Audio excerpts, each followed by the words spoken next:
የተባበሩት መንግስታት ድርጅት የደካማና ሌባ ግለሰቦች መደበቂያ ተቋም አይደለም። አድማጭ ተመልካቾቻችን እንዴት ሰነበታችሁ? ሰሞኑን የቀድሞ ጠቅላይ ሚኒስትር አቶ ኃይለማርያም ደሳለኝ አልተቻሉም። ለተባበሩት መንግስታት ድርጅት እጩ መሆናቸውንም የማህበራዊ ሚዲያ ፕሮፓጋንዳ እያሰሩም ነው። በእርግጥ አቶ ኃይለማርያም ለተባበሩት መንግስታት ድርጅት ዋና ጸሐፊነት እጩ ሆነው ቀርቧል። ሙሉ መረጃውን እንደሚከተለው እናቀርባለን። የተባበሩት መንግስታት ድርጅት ዋና ጸሐፊነት በተባበሩት መንግስታት ድርጅት ውስጥ ከፍተኛ የስልጣን ደረጃ ነው። ይህ ድርጅት እንደ ኮፊ አናንና ባንኪሙን ያሉ የተዋጣላቸው የዓለም መሪዎች መርተውታል።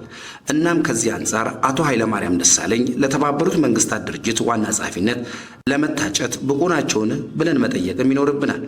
በእርግጥ አቶ ኃይለማርያም ለቦታው የሚመጥን ሰው ቢሆን ሀገራችን ለቦታው ብታቀርበውና እሱም ቢያሸንፍ መልካም በሆነ ነበር። ነገር ግን እንደዚህ አይደለም እንጂ የአቶ ኃይለማርያም የአመራር ታሪክ የውድቀት እንጂ የስኬት ምሳሌ ሊሆን የማይችል ነው። በዚህም የሚቀርባቸውን የወቅቱን አመራሮች ለምኖ ወደ ፌዴራል የመጣ ከዚያም አልፎ ጠቅላይ ሚኒስትርነትን ቦታ አግኝቶ ለኢትዮጵያ ምንም ስም ያለው ነገር ያልሰራ ይልቁንስ ከወቅቱ የህወሓት ጥቂት ቡድኖች ጋር የሀገርን ሀብት ንብረት የዘረፈና ያዘረፈ በመጨረሻም ኢትዮጵያን ለከፍተኛ የመፍረስ አደጋ ያጋለጣት ግለሰብ ነው ኃይለማርያም።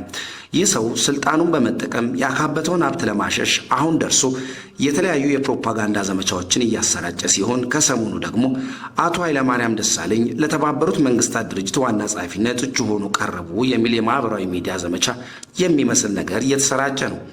ነገር ግን የአቶ ኃይለማርያም ትክክለኛ ማንነትና ስም ከወቅቱ የህወሓት ሌቦች ጋር በመሆን የሀገሪቱን አንጡራ ሀብት ሲዘርፍና ሲያዘርፍ የነበረ የህወሓት ፈረስ በመሆን በቢሊዮን የሚቆጠር ገንዘብ በውጭ ሀገር ባንኮች ያከማቸ ዛሬም ያለውን ኔትወርኩን ተጠቅሞ የዘረፈውን ገንዘብ ወደ ውጭ እያሸሸ ያለ ሀገር ውስጥ ግን አንድም ስም ያለው ፕሮጀክት ሰርቶ ያልጨረሰና የደካማና የሙሰኛ አመራር ቁንጮ ነው።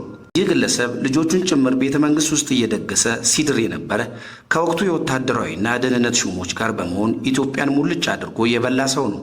ዛሬ በአንድ በኩል ራሱን ንጹሕ ለማስመሰል በሃይማኖት ስም ኢትዮጵያውያንን እያናገረ የዘረፋቸው አያሌ ገንዘቦች እንዳይነቃበት ስልጣኑን የለቀቀበት እንደ ትልቁም ነገር እያቀረበ ዛሬም የሀገርን ገንዘብ ወደ ውጭ እያሸሸ ያለ ለኢትዮጵያችንም ምንም ያልጠቀመ ግለሰብ ነው። በመሆኑም ይህ ግለሰብ ለዓለም ሕዝብ ተምሳሌነት ዩኤንን የመሰለ ተቋም ለመምራት የሚያስችል ቁመናም ስብዕናም ችሎታም የለውም።